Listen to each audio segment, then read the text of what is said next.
Have you ever been curious about what goes on behind the scenes in the creative world of a knitting pattern designer? Well, in this new knitting podcast, I'm going to be showing you all of the things that I'm working on as a knitting pattern designer, but also the lovely things that I'm knitting from other designers' patterns. So if that sounds like something that you would be interested in, stick around. So in case we haven't met before, my name is Claire. I am the knitting pattern designer and teacher behind Sister Mountain, and I also teach Sweater Design School, which is an online course all about how to design sweater patterns. So I live here in London, England, with my husband Ulysses and our little boy Nico, who's 2.5, and I've decided to start this weekly YouTube video series to talk about what I'm working on and, you know, the typical monthly podcast format, but also I want to share lessons on knitting pattern design. If you've ever read my blog, you'll know that I love writing about knitting pattern design. It's like my passion in life. And I thought it would be really fun to start talking about it on YouTube. So that's what you can expect going forward. So this week we're starting with a classic knitting podcast. I'm going to start with FOs from this month. And the first FO I've got is my Aspect cardigan. So I'm just going to grab that. This is one of my own designs. I actually don't have any FOs this month from other people's patterns, but I do have 2 FOs of my own. So yeah, this is my Aspect cardigan. It's a drop shoulder cardigan, V-neck, long sleeves. It's currently in tech editing. I hope to release it this winter, but I have a feeling it's going to be the following winter. So you might have a little bit of a wait for this one. I think that depending on how, you know, the next little while goes with this, I probably will open test knitting for it in, you know, closer to when I'm going to release it next winter. So yeah, it's a bit of a slow burner this one, but yeah, I'm excited about it and I think it is very beautiful. The yarn that I used is Berocco Ultra Alpaca. It's a alpaca wool blend, and this is the shade Radish, which is a really beautiful kind of purpley pink heathered tone yarn. It's worsted weight. It's really soft, and I chose this yarn actually because I've worked with it once before. I worked with it with a cardigan I made many years ago, the Truss cardigan by Melissa Wurler. I think it's, yeah, Melissa Wurler, just looking at my notes. And I found that it wore really well. So yeah, Radish, Ultra Alpaca, Berocco. I previously knitted a sample actually in this neutral. This is Eider Down, which is a soft, I want to say a very pale taupe. It's a beautiful colour actually, very wearable. So you can see in the hank here, it just has a really, yeah, it's kind of a coolish tone. But yeah, I really like this yarn, and I actually have quite a bit left over, so in this particular colour.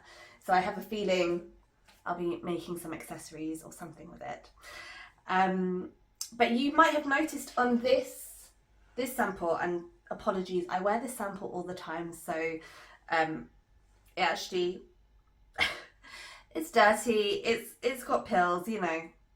I'm just wearing my knits. But you might have noticed this one, slightly different fit.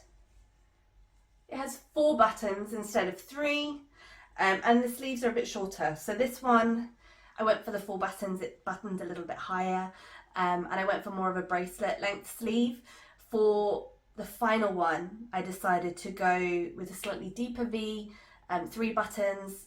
I like the odd number of buttons more so than an even number of buttons, so I just needed to do that. And the sleeve length I actually thought is just more practical. Having the full length, it just feels more cozy and warm. So there were sort of adjustments that I made to the fit. To kind of give you a bit of a background on this particular design, I have designed lots of drop shoulder items, garments in the past, and I love drop shoulders.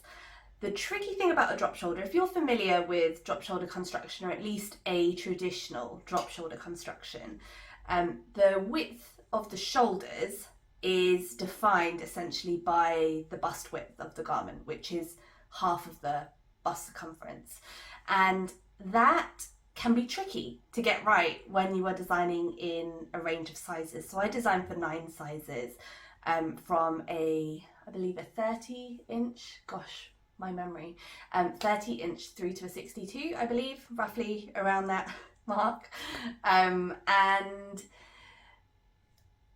if you imagine the body shapes of people in all these different sizes, their shoulder circumference isn't changing, their shoulder width is not changing so much compared to their bust circumference. And so what typically happens is that the shoulder overhang on a drop shoulder will be shorter on the smaller sizes than it is on the larger sizes. So even if you have graded the garment consistently across other areas of the sweater, it still doesn't look fully consistent because there is that change in the shoulder overhang. It just doesn't sit the same. So that's always been a bit of a struggle for me, and I've played around with different ways of constructing drop shoulders to negate that. But then when I sent this pattern for tech editing, my tech editor actually suggested I look at a blog post by Ysolda. Now I'll link it in the description box. It is a fabulous blog post. It's all about how Ysolda designed their inverlace tee, and it's just so it was like a light bulb moment for me. Just a little background on me. I can be quite a linear thinker, shall we say. And so in this blog post, Ysolda talks about how they used a different construction, slightly different construction around the armholes, the bottom of the armholes, to achieve a very similar looking fit across all of the sizes. So what they ended up doing to achieve a similar kind of ease around the bust, but also maintain a similar shoulder overhang, what they ended up doing was, for the smaller sizes, they kept the shoulder width. They decided upon the width of the shoulders essentially, and then what they did is, when it got to the point where you joined in the round, you decrease under the arms so that you achieve the bust ease that you want. So you're able to have a nice wide shoulder with a decent shoulder overhang, whilst also maintaining the amount of ease that you want over the bust. But then for the larger sizes, they chose the shoulder width and made sure that the shoulder overhang was relatively similar across all of the sizes. But then instead of decreasing under the arms, what they actually did was a bit similar to how you would if you were designing a set-in sleeve garment. They made some increases towards the bottom of the armhole, and then did an underarm cast on as well. And again, that just made sure that you could choose how deep the shoulder overhang fell on the upper arms, and then maintained the amount of ease that they wanted across the body. So when I read that, I was like, oh wow, I don't know why, but it had never occurred to me that I could use 2 different methods of constructing this drop shoulder to achieve a visually similar look across all of the sizes. So yeah, it was almost like I had that permission to do that, and it was fab. I'm so delighted with the fit, and I'm really looking forward to getting it test knitted and just seeing it across all of the sizes. I feel really good about it.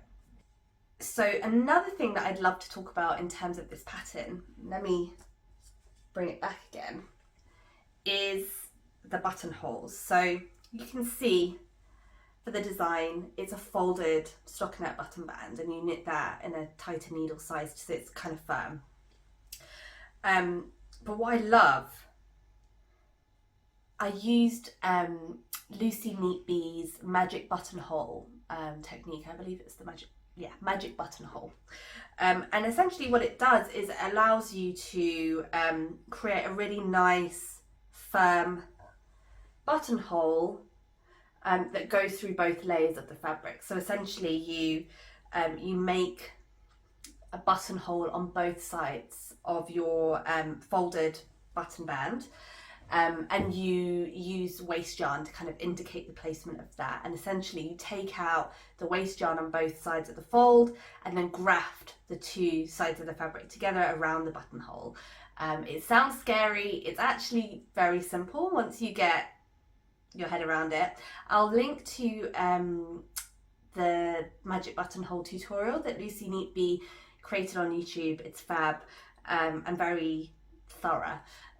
So I learned that technique just for using in this pattern, and I love it so much. I definitely want to do it again. So that was pretty fun. I also experimented with a slightly different silhouette for this particular drop shoulder. So you can see here it's got a V back, which I love. I just felt like it's a fun little detail. But you can see the way that it's constructed. The seam goes across the upper back, but it's kind of dropped, and it's shaped this section with short rows, and then you pick up the stitches for the front shoulders. But what I like is that the shaping for the back neck is created by just doing some shaping on the armhole edge. So you're decreasing on the armhole edge as opposed to the neck edge on the back, just to achieve the correct back neck opening, essentially. It's a fun construction, and I look forward to exploring it further in other designs. I've actually got a design that I have kind of scheduled for later this year, like autumn time, where I'm going to be doing similar process on a pullover. I feel like this construction can leave you open to doing a lot of interesting kind of detailing around the constructions. So yeah, I'm excited about that.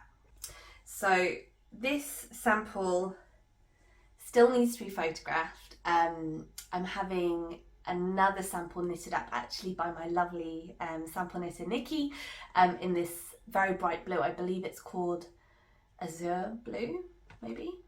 Azure Mix? Let me see, I think I have it written down. Yeah, Azure Mix is really vibrant, kind of cobalt blue. So Nikki is knitting up that sample. It's a different size. I'm hoping to find someone who will model it for me as well, and we'll get it photographed, both of us. Oh, I just can't wait to wear this. So yeah, that is the Aspect cardigan. So the next finished object that I would like to discuss is what I'm wearing. This is my Alba Slipover. This is a design I'm hoping to release towards the end of May. So this will be coming sooner than the other one. It still needs to go to tech editing, but then as soon as that happens and it's got the all clear, I'll be putting a call out for test knitters. So if it is something you're interested in test knitting for me, then I'm going to leave a link in the description box to my email list where you can sign up to be notified of any test knitting opportunities that open up. So that's a good place to kind of hear about it first if that's something you're interested in. The yarn itself is Durerum Natura Ulisse, which is like a sport weight, 100% merino, I believe, but it's a woolen spun. So it is very different to a lot of merinos that I have worked with personally. It feels amazing. It is so soft, but it feels very woolly still. So the main colour is Lagon. And then we've got, I think this is it Plume? Yes, Plume. And then Creme Anglaise.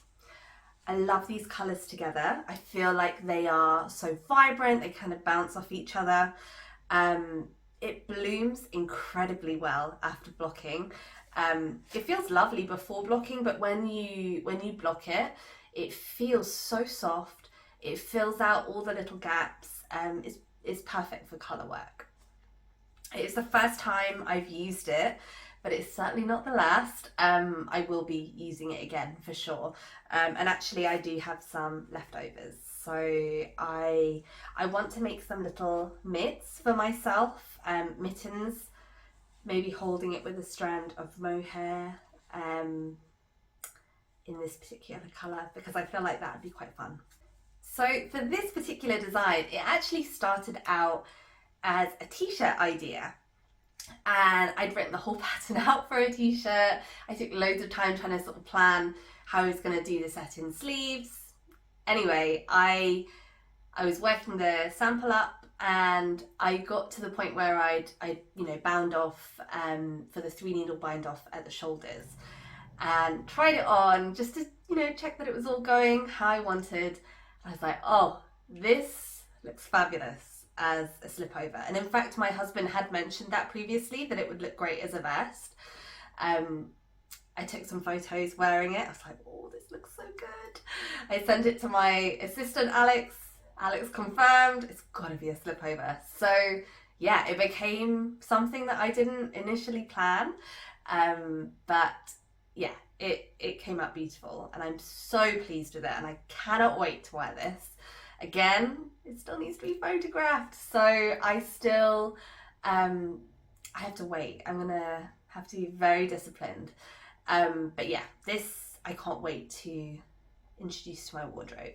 At the moment I think it looks kind of cool with this taupe t-shirt underneath, but the style of this t-shirt isn't quite right because it's like a dolman sleeve, and so not even a dolman, it's kind of like a batwing.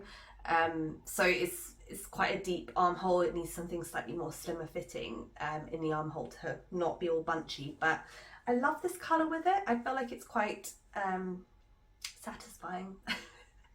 So yeah, I'm really looking forward to having this in my wardrobe. So like I said, this will be released towards the end of May. The vest just feels more seasonally appropriate, to be honest, for that time of year. I think a merino t-shirt towards the end of May, probably not the best idea in hindsight. So actually the slip over feels good. Like this could definitely be worn without any t-shirt underneath. I think it would be a really nice year-round kind of piece. So if you're familiar with my design work, you'll know that I don't really do colour work. Like it's not, I don't consider it to be my personal style. But when I was designing this, I was very, very inspired by Annie Alba's weavings. And I just kind of couldn't get out of my head this idea. And when I'm doing stitch or motif, I do tend to err on the more sort of graphic, geometric kind of style, even if I'm not working with colour. And I had this vision of designing something that was very graphic, very kind of structured and geometric, but having a bolder colour palette.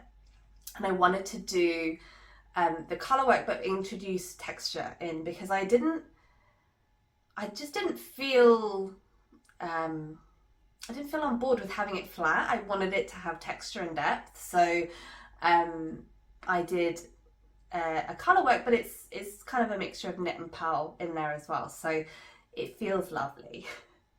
It's certainly opened up my mind to more ideas when it comes to kind of more textural colour work, and when I get towards the end of this episode, I'll show you something else that I'm planning that uses that concept. Like I said, I really enjoyed making this. It was really fun. It was very addictive stitch, and I love the outcome. For me, this it kind of has, if you're familiar with the designer Ganni, kind of has a Ganni feel to it. Makes me feel kind of cool when I wear this, and I'm not overly cool, so I take what I can get, you know. Okay, so on to works in progress now. I have a couple of things on the go. I am very much a monogamous knitter, and it'll be interesting to see how that plays out with doing a monthly knitting podcast. But we'll see. I actually do have, like I said, 2 whips on the go right now. But when I say on the go, one of them has been hibernating for a while. So I don't know if it really counts. But hopefully this will encourage me to get back to it. Anyway, this is a new one for me. I am knitting the Cepes, I think it's Cepes Beret by Ysolda Teague, and it's a twisted stitch, very textural, very geometric beret. I'm using West Yorkshire Spinners, the Croft DK. It's a lovely yarn. This is actually left over from a sample that my sample knitter knitted up for me not long ago, and there was some leftovers, so it's just enough to knit this beret, which is fab. And I'm also holding it with a strand of Shibui Silk Cloud. It's a really interesting yarn. I've not actually worked with it extensively. They sent me, when they were still going, some yarn samples to kind of play around with and potentially design with. And I just never ended up designing anything with this particular yarn. It's interesting, like I said, because it has a much higher silk content than a lot of silk mohairs. So the silk content is 40%, you've got 60% mohair. So as a result, it's excuse me, maybe it's the fluff. It is actually slightly less fluffy than other mohairs. I have no issue with mohair fluff, but yeah, it is more, I don't know, smooth and lustrous, I guess, than other mohairs. So I've only got this far. I started it a couple of days ago. I think it's going to be beautiful though. I have a lot of charcoal grey in my wardrobe, and I've got a lovely charcoal grey coat. I have some really nice kind of contrasting colour coats as well, and I feel like a kind of grey, dark grey beret will be a fun addition to my wardrobe. So in terms of the design, I am slightly nervous that it won't fit. This is perhaps bad for me to admit, but when I'm knitting from other people's patterns, like hats, I don't swatch at all. It's very rare, at least. If I'm designing, it's a totally different ball game, but when I'm knitting from other people's patterns for accessories like hats, I just wing it. I just hope for the best. I know that I personally am a tight knitter, so I kind of adjust needle sizes based on that. But yeah, I am hoping this will come out the right size. I have a very large head. I saw in some of the project notes that the pattern came up big for some people. I'm hoping that I've not gone too big on the sizing. I think I'm doing the adult XL, which should give me the amount of ease that I need. I didn't opt to include the elastic, which may be another mistake. The elastic in the initial trim, it is optional as described in the pattern. I didn't own any, and I wanted this to be a bit of a stash buster type project, and so I decided not to buy any elastic, but I can imagine that probably would help with the sizing issue, if there was an issue. So we'll see how this goes. I'm really enjoying it. I think it's going to be beautiful. The twisted stitches are maybe a bit tedious. It's not my favourite thing to do, but I really love the result. And I don't think it's going to take me too long. I'm hoping to have it finished by next week. So we'll see how I crack on with it. But what I thought was quite interesting about this design is what you do is when you cast on, you work a small amount of stockinette and then you pick up stitches around that initial cast on to kind of create this really small stockinette fold. and that's where you would place the elastic if you were using it. But it creates a really nice finish. Yeah, I really like the finish, and I thought it was a cool technique, so I love it. I love working from Ysolda's patterns, to be honest, because I really respect them as a designer. Yeah, I love what they stand for. They write patterns really clearly. They are very inclusive in the way that they design their patterns, not just in terms of sizing, but also offering like low vision formats. It just feels like they've covered all the bases, and for me that is inspiring. It's you know, they're very much a designer that I look forward and look up to. So working from their patterns is always a joy, because everything is there. Everything I could possibly need is in there, and it's always a learning experience for me when I work from their patterns. So yeah, really enjoying that. Now on to my other work in progress, and like I said, this has been hibernating, shall we say, but I'm hoping that having this podcast will give me the boost of motivation that I need. So as you can see, I'm not very far into it. It's a blanket. I won't unravel the whole thing, but it's a blanket. It is inspired by Welsh blankets, which you might recognise from the motifs, and it uses mosaic crochet. The pattern is called Welsh Mosaic Blanket. It's by Natalie Caruso. So it all started when I love interiors. It's something I enjoy. We rent, and so I'm always kind of looking for ways to make our place feel more homely. And I got in my head that I really would like to have a black and white or like monochromatic Welsh blanket to use in our living room. And when I was looking into it, I was like, I'm not sure I'm on the correct budget for a real Welsh blanket. The ones I was looking at were beautiful, but just out of my range. So then I thought, you know what, I wonder if any designer has designed a blanket inspired by Welsh blankets, because it's kind of iconic. I had a look, and there were a couple actually. So the one that I chose, there aren't many. Actually, I think I might be the only project, which is slightly concerning on Ravelry. But I'm going to go ahead. So far, so good. I always enjoy like knitting more so than crochet. I can crochet. I'm not the most confident crocheter, and I've definitely never done mosaic crochet before. This uses the overlay mosaic technique. It's actually very easy. It's just a lot of chart reading, and the charts are quite cumbersome. But yeah, the result is lovely. It feels nice. I'm using a very cheap and cheerful yarn. It's Paintbox 100% wool worsted superwash. So I've got pure black and vanilla cream. Yeah, vanilla cream. And they are, like I said, cheap and cheerful worsted weight yarns. They're superwash, which is great because, like I said at the beginning, I have a toddler, and inevitably something will get spilt on it. So it's nice that I can just chuck it in the wash and not be too precious about it. And obviously using a more cheap and cheerful yarn is helpful because it's a big project, so you have to buy a lot of yarn. So yeah, overall I'm very pleased with it.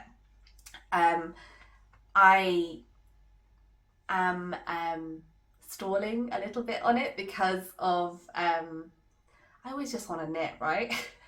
But I'm excited about the results. So I think what I'm planning to do is maybe one day a week, I'm just gonna like have that as my blanket day, and that's when I work on it, just so it keeps on kind of chugging along. I anticipate that I will probably have it finished, not this winter, next winter.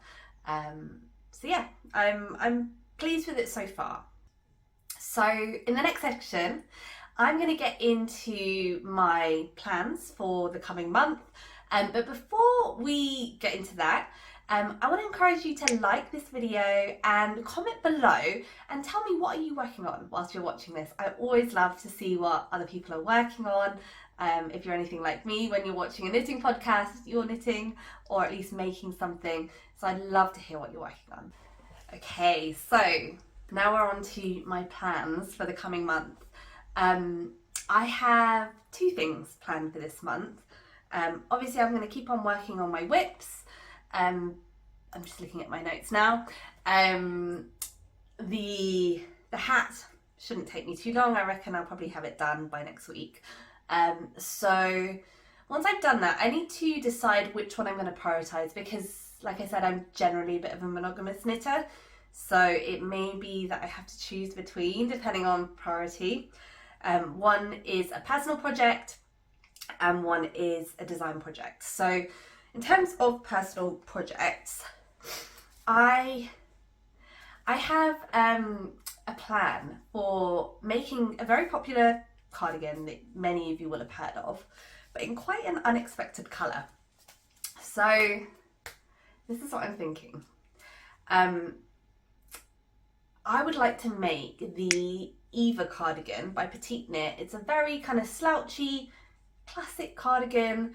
I'm going to use the suggested yarn, which is Cardigan. I've never worked with it before and I really have wanted to, so it's a good opportunity to do it. And in terms of the colour, I was so tempted by a neutral, and then I've gone absolutely in the opposite direction. And what it is I have plenty of neutral knits. I've got my neutral cardigan that I just showed you, the kind of beta version of my aspect cardigan, and so I don't necessarily need another neutral cardigan. I have ideas, but it's not like priority. And recently I have really enjoyed introducing this kind of yellowy green colour into my wardrobe. I have a few different pieces and it brings me a lot of joy. I just love the colour, it feels happy, feels joyful, and when I saw this on the website, because I ordered it online, I was like, should I do this? But when it arrived, look at it, it's just so happy. I think for me, colours like this, I love pairing with like kind of taupey shades or charcoal grey. I just think it adds a pop to those more neutral outfits, but also the neutrals help to not tone down as such, but they complement this sort of shade really well. So yeah, I'm very excited about this, and I definitely want to work on it as soon as possible. The yarn is waiting for me, but yeah, we'll have to see which one wins in terms of priority. I could just be wild and cast on both of them, which is a bit unusual for me, but who knows. My other plan for this month is a design. I bought some knitting for Olive Merino, that really nice kind of fingering weight, fine merino yarn, and I would like to do a stripy t-shirt, satin sleeve, classic shape, but the stripes have a bit of a twist. So it has a kind of textural colourwork stripe in there. It was actually inspired by, the stitch was inspired by a pair of trainers, and they had a kind of blanket stitch detailing on the trainer. They were very brightly coloured, and I don't know, they just really stuck in my mind. I thought it was really interesting, and it inspired this particular stitch. I went with, so I've got this shade, which is called Putty.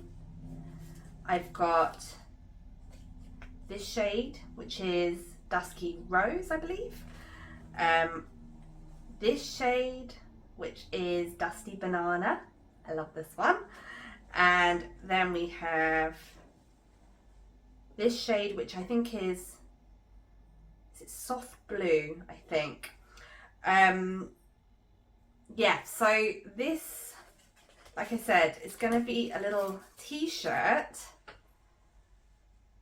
I'm going to be releasing this in July, so I've got a lot of time to do it.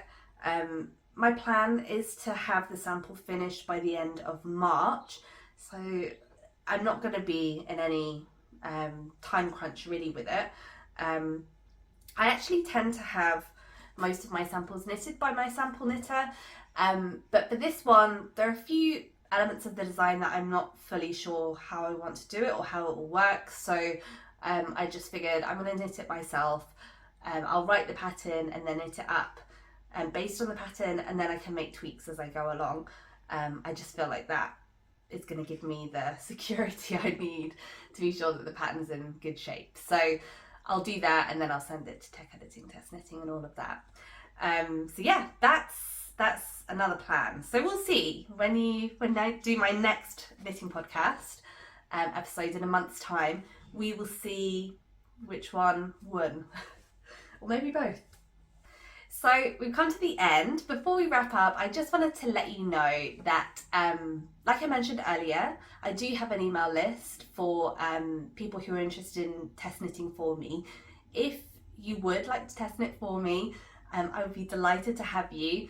All you need to do is sign up to that list. There's a link in the description box, and basically whenever a test knitting opportunity opens up, I'll send you the details, and you can just let me know if you're interested.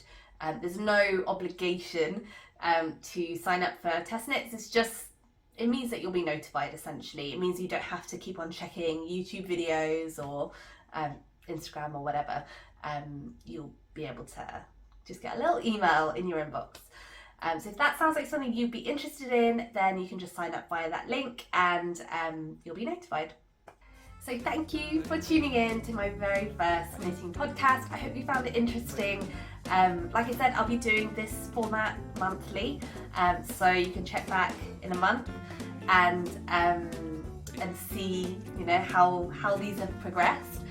But then I'll also be uploading other videos every week. I'm going to be posting videos about knitting pattern design, my absolute passion. So if it's something that you're interested in learning about, knitting pattern design, maybe designing your own patterns, whether it's for yourself or potentially to design for other knitters, and you know, sell the patterns, then make sure you like and subscribe to this video, and yeah, you can keep up and learn these really fun skills. So thank you so much for watching, and I will see you next time. Bye.